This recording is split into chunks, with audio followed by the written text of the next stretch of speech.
suis Victor Appey, je suis directeur de recherche à l'INSERM et je dirige depuis une quinzaine d'années une équipe de recherche sur l'immunologie dans différents contextes pathologiques, maladies infectieuses, maladies tumorales et en particulier donc chez l'homme. Dorothée Duluc, je suis maître de conférence en immunologie au sein de l'UFR Pharmacie à Bordeaux et je fais ma recherche dans le laboratoire Immunoconcept. Je suis Maël Lemoine, je suis professeur de philosophie des sciences médicales et je travaille avec une méthode qui est assez particulière pour un philosophe et même pour un philosophe des sciences, c'est-à-dire qu'en fait je travaille au sein d'un laboratoire scientifique et en collaboration avec des scientifiques. Donc je ne travaille pas en fait sur des questions très générales comme qu'est-ce que la science, comment la science explique-t-elle, ou sur des questions d'éthique. Je ne travaille pas du tout là-dessus. Je travaille sur les mêmes questions que les questions que se posent les scientifiques, donc des questions qui sont souvent plus précises, plus techniques parfois aussi, mais avec un point de vue qui est celui d'un philosophe des sciences, c'est-à-dire un point de vue un petit peu plus général, un point de vue un petit peu plus englobant et survolant. Cette unité de recherche est divisée en 4 équipes. Donc la première équipe qui s'intéresse à la notion de vulnérabilité dans les pathologies humaines, donc maladies infectieuses, maladies tumorales, transplantation. La deuxième équipe s'intéresse en particulier aux mécanismes et au traitement des maladies auto-immunes. La troisième équipe, elle se concentre sur l'étude des maladies inflammatoires ainsi que le cancer et le développement d'immunothérapie. Quant à la quatrième équipe, elle se concentre ou étudie les concepts philosophiques autour de la biologie et de la médecine et leur application pour la recherche. Il y a beaucoup d'interdisciplinarité dans nos travaux, que ce soit en lien avec le service clinique qui nous permet d'obtenir tous les prélèvements de patients, mais surtout toutes les données cliniques qui sont associées.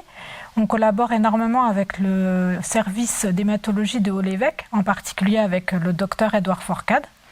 Et il y a aussi beaucoup d'interdisciplinarité de par le laboratoire Immunoconcept en lui-même, qui contient de nombreux chercheurs, dont de nouveaux chercheurs qui sont arrivés sur les 5 dernières années. On est 12 nouveaux chercheurs à avoir été recrutés, dont nous 3 ici présents. Et ce qui permet d'amener de nouvelles thématiques au sein du laboratoire, donc de créer de l'interdisciplinarité. Et en particulier, pour ma part, j'ai eu la chance de travailler avec Thomas Pradeux, qui co-dirige l'équipe plus conceptuelle avec Maël Lemoine sur la définition du micro-environnement tumoral. Ce que notre discipline peut apporter de façon spécifique à l'oncosphère, c'est justement cet aspect, je dirais, cette vision un petit peu générale et un peu englobante. Parce qu'en fait, l'oncosphère, c'est une structure fédérative, donc il y a énormément de chercheurs avec des compétences qui sont très différentes. Il y a des collaborations qui se font spontanément entre 2-3 spécialistes ou spécialités, ou techniques ou disciplines. Et en fait, il y a un potentiel qui est sans doute beaucoup plus important. Et on fait partie, nous, disons, de ceux qui vont peut-être aider ou tenter d'aider à élargir les possibles et aller chercher peut-être des choses qui sont moins évidentes à première vue, qui sont peut-être plus originales dans le développement de ces différents programmes de recherche. Donc c'est ça qu'en tout cas on essaye d'apporter à Oncosphère. À l'heure actuelle, avec l'avènement de l'immunothérapie, le regard porté par la communauté scientifique sur le cancer a évolué. On pensait avant...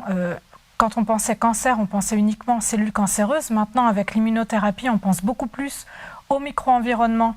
Et une grosse partie du micro-environnement tumoral est composée de cellules immunitaires. Donc, une des plus-values de notre laboratoire, c'est d'étudier ces cellules et également d'étudier toutes ces cellules dans divers modèles pathologiques, le cancer, le cancer, mais pas que, et de faire toutes ces études sur des prélèvements de patients, et donc de développer tout un pan d'immunologie humaine qu'on ne retrouve pas dans tous les laboratoires d'immunologie à l'heure actuelle. On attend d'un réseau de l'oncosphère de pouvoir interagir avec plus de partenaires. On parlait d'interdisciplinarité. Très rapidement au sein de l'oncosphère, au sein de Bordeaux, nous avons pu discuter avec les oncogériatres, le professeur Pierre Soubéran en particulier.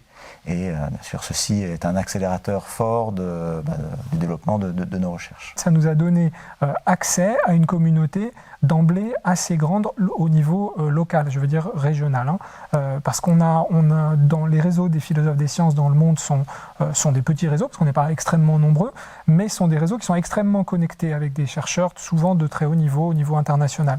Et donc ça, on a de façon assez directe un accès à des chercheurs de premier plan dans le monde, même si, on va dire, nos publications à nous sur le cancer ne vont pas le justifier, mais il se trouve qu'ils aiment cette approche, beaucoup d'entre eux en tout cas, aiment cette approche, qui fait qu'en fait on a des connexions, on va dire, assez directes. C'est pas la même chose forcément au niveau local. Pourquoi ? Parce que tout simplement, on est collègues dans une même université, les programmes expérimentaux sont déjà en plan et en cours, et donc nous, il faut qu'on s'insère là-dedans. Ça peut prendre énormément de temps. Et en fait, là, l'Oncosphère nous a permis à nous, depuis en fait qu'on a commencé à travailler sur le cancer, et pour ma part, depuis mon arrivée à Bordeaux en 2018, ça m'a permis en fait très très rapidement d'avoir un contact avec tout le monde et d'être en fait accueilli très chaleureusement par la communauté.